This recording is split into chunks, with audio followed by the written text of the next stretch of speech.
Welcome back to the Creepy Crawler's Garage for another daily update. Today's been all about the Grinch build, more specifically, keeping those doors closed. So let's head into the garage, take a closer look. Don't go anywhere.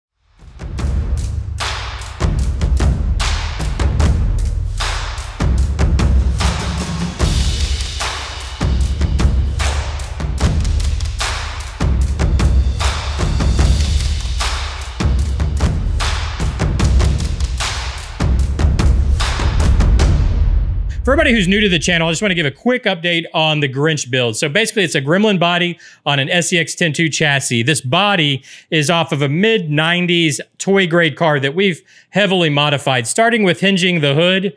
So we hinged the hood. We also added the cowl induction so it would fit over a 3D printed model we put in the engine bay. One of the big projects we did was we actually had to move the back wheel well back and the front wheel opening forward to fit the wheelbase of the SCX 10.2 chassis. So that was a huge project, basically getting rid of the old fender cutouts, putting in new ones. And then the most recent project we've been working on, we've cut and hinged the door.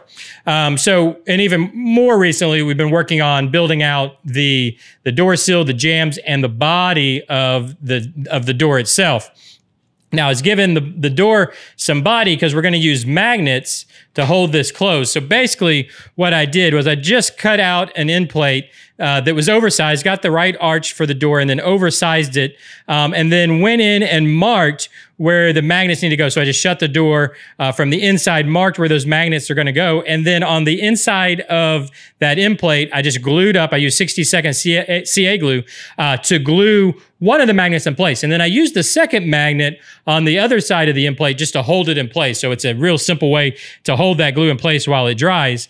And then I went in and just glued the end plate in place, so starting at the top and working it down, working across that arch of the door body itself, and then was able to trim down that end plate and sand it nice and smooth so that when the door closes, it closes nice and smoothly right in place where I need it. And then once we got it closed to where we need it, where we know this is exactly how we want the door to close, I can use that second magnet, add a little bit of that 60-second CA glue to it, and then place it on the backside in the rear door jamb, and which of course holds itself right. It centers itself right in place where it needs to be to the magnet we already glued inside the door. Just let that dry up, and then we have a perfectly placed magnets for holding our door closed. So now our door will open. Of course, it'll stay open for us if we want it to, and then it'll close, and it stays closed. It's got to, obviously we can pull it open, but it's got a little magnetic to it that keeps it from just flopping open. So as we're going down the trail, that should keep our doors from just flying open. And I'll end up doing the same thing to the hood. So once we build out a radiator support across here, because we're going to put a radiator and all that kind of stuff in to finish out the engine bay. Once I have that radiator support, I'll use magnets on the hood also to hold it closed. Whoops, there we go, to hold it closed, so that when we're going down the trail, it also won't be rattling around. And then, of course, we'll do the same thing when we cut the back hatch and hinge it. We'll use magnets back there to hold it closed. It's a very simple way to keep things closed without latches. So these are so small, it would be hard to make an actual latch like the way a real door works. So just use those magnets. And just as a reminder, they're very small magnets. Here you can see them. Got them off the off of Amazon. In fact, we talked about these, I think 2 episodes ago, if you want to check it out, but easily found on Amazon. And they're quite strong. They work well enough to definitely go through the 2 layers of styrene I'm using here. Gives a pretty good hold for us. And then it really, once you get it close enough, see, it just pops closed on its own because those magnets pull themselves together. It's pretty nice. Worked out pretty well. So I'm very happy with that. Anyways, that's what's going on with the Gremlin build. Gonna be, well, man, I still have to do the other door. So everything we did here, I got to repeat it on the other side. So that's a lot of work. Then we'll start cutting the hatch. And then we'll pretty well have the body work done. We'll just do all the final body work and have that done, and we'll get this into paint.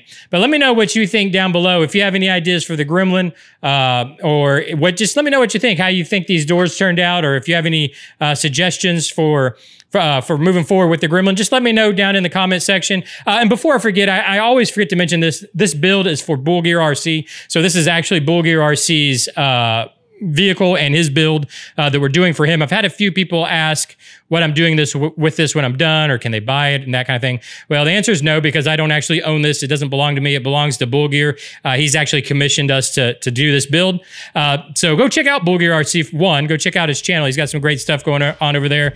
And two, if you want to purchase it, go talk to Lee over at Bull Gear RC.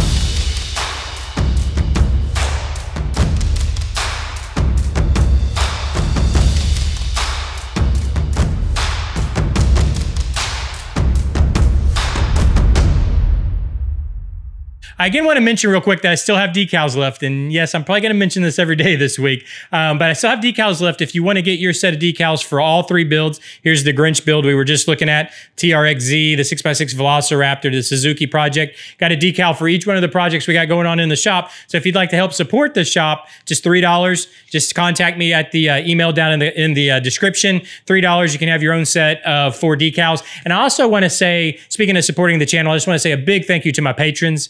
I really do thank you. Without you guys, this isn't happening. I can't afford, I wouldn't have the money to take care of this. By the way, the $3 for all these decals go straight back into the garage. They don't go into my pocket. They go straight into the garage to make these videos. So if you want to support, either by Patreon or by the decals, I really do appreciate it. It really does make these things happen. All this stuff costs money. You know, the commission jobs help, but the stuff like the TRXZ, you know, it costs money, and all the donations from Patreon and from the decals go straight back into those builds. So I really just want to say thank you to you guys. I also want to say a big thank you for all the comments and the likes. I've been getting a ton of likes, way more likes than I expected on this series. So I just really want to say thank you for hitting that like button. The way YouTube works today, you have to do that. It's the way you get into the algorithm. So I really thank you for doing that. And keep those comments coming. I really do appreciate it. And if you made it this far and you're not subscribed, just do me a favor. Go ahead and hit that subscribe button, because that's what really, really helps out the channel. Plus, it'll keep you up to date on things like the Grinch build, the TRXZ project, the other projects we have going on, and future episodes and other series coming up. That'll keep you updated. Just hit that subscribe button. And as always, I thank you for joining me here in the garage today, and I'll see you tomorrow.